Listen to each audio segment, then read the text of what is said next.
Hello everyone. आज का मेरा टॉपिक है वैल्यूज ऑफ एथिक्स, मतलब नैतिकता के मूल्य। जैसा कि मैंने आप लोगों को बताया था कि मैं प्रत्येक टॉपिक को हिंदी और इंग्लिश दोनों भाषा में कवर करूंगी, साथ ही करंट ओरिएंटेड एग्जाम्पल भी दूंगी, केस स्टडी और साथ में पीवाईक्यू। तो चलिए स्टार्ट करते हैं बिना देरी किए हुए। वैल्यूज ऑफ एथिक्स क्या होती है कि values are the fundamental beliefs and standard that guide the human behaviour and decision making. Values simple भाषा में समझे तो लाइक कुछ मानक, कुछ विश्वास आपका किसी पर्टिकुलर मुद्दे के लिए। वो कैसे क्रिएट होता है वो आप अपने परिवार से सीखते हैं, वो आप अपने सोसाइटी से सीखते हैं। हो सकता है कि किसी को चोरी करना पसंद हो, वो उसकी वैल्यूज है क्योंकि वो वैसी ही वैल्यूज एडॉप्ट किया है अपनी सोसाइटी, अपनी कम्युनिटी, अपनी मित्र मंडली से। हो सकता है किसी को बहुत स्ट्रिक्ट रहना पसंद हो, बहुत लॉयल रहना पसंद हो, क्योंकि उसने उस तरीके की वैल्यू रिसीव की है अपने परिवार, अपने समाज, अपनी सोसाइटी, अपनी मित्र मंडली से। ये वैल्यूज होती है। चलिए आगे हम वैल्यूज के टाइप देखते हैं कि टाइप ऑफ वैल्यूज क्या होती हैं। सबसे पहले पर्सनल वैल्यूज। पर्सनल वैल्यूज में क्या आते हैं? व्यक्तिगत मूल्य, जैसे ऑनेस्ट रहना, सेल्फ रिस्पेक्ट, करेज। होता है ना, कोई बहुत साहसी, आत्मसम्मान, ईमानदारी, उसके लिए सबसे पहली बात होती है। कोई होता है बहुत बड़ा बेईमान होगा, उसके लिए डिसरेस्पेक्ट, रेस्पेक्ट ऐसी कोई चीज ही मेंशन नहीं करती। ये उसका वैल्यू सिस्टम है। सोशल वैल्यूज क्या होती हैं? न्याय, समानता, दूसरों को सम्मान देना, जो हम अपने परिवार से सीखते हैं, अपनी सोसाइटी, कल्चर वैल्यू से सीखते हैं। मोरल वैल्यूज क्या होती हैं? ट्रुथ, नॉन वायलेंस, कंपैशन, जैसे कि सत्य बोलना, अहिंसा, करुणा।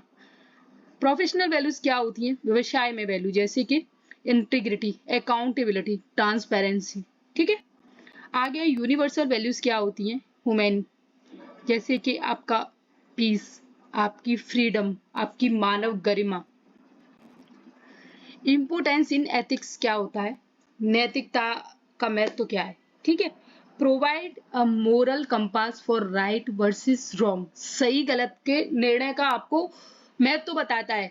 ये हम एथिक्स से सीखते हैं कि सही क्या है, गलत क्या है, वो हम एथिक्स से लर्न करेंगे।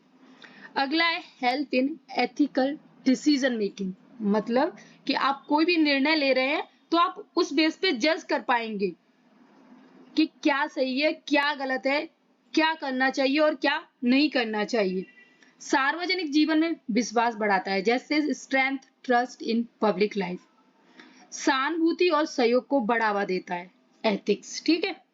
ये हमने देखा कि इसकी इंपोर्टेंस क्या है एथिक्स की।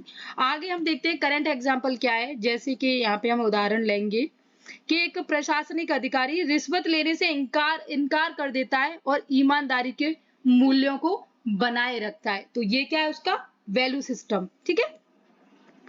अगला हम यहाँ पे देखें केस स्टडी क्या बन सकती है। जैसे सार्वजनिक विभाग में एक विसल ब्लोअर होता है। एक कनिष्ठ अधिकारी एक वरिष्ठ अधिकारी को भ्रष्टाचार में लिप्त पाता है और रिपोर्ट करता है कि संलग्न मूल्य, ईमानदारी, साहस और सार्वजनिक हित विश्लेषण अधिकारी ने व्यक्तिगत खतरे की परवाह न करते हुए नैतिक कर्तव्य को निभाया। यहाँ पे ये केस स्टडी बन सकती है कि दो अधिकारी हैं जो करप्शन में लिप्त हैं और एक तीसरा पर्सन उनकी जानकारी देता है, ये जानते हुए कि ये बहुत पावरफुल हैं, मेरे लिए नुकसानदायक हो सकते हैं, मेरी लाइफ को थ्रेट हो सकता है। यह परवाह ना किए हुए पहले वो अपनी ईमानदारी, अपने मूल्य, अपने साहस का उसने यहाँ पे संदेश दिया, मतलब कि ये उसके मूल्य हैं। तो ये हमने पूरा टॉपिक कवर किया कि मूल्य क्या होते हैं, एथिक्स में मूल्य क्या होते हैं। तो ये मेरा पहला टॉपिक है और आपको ये समझ आया हो तो आप ज्यादा से ज्यादा शेयर करना।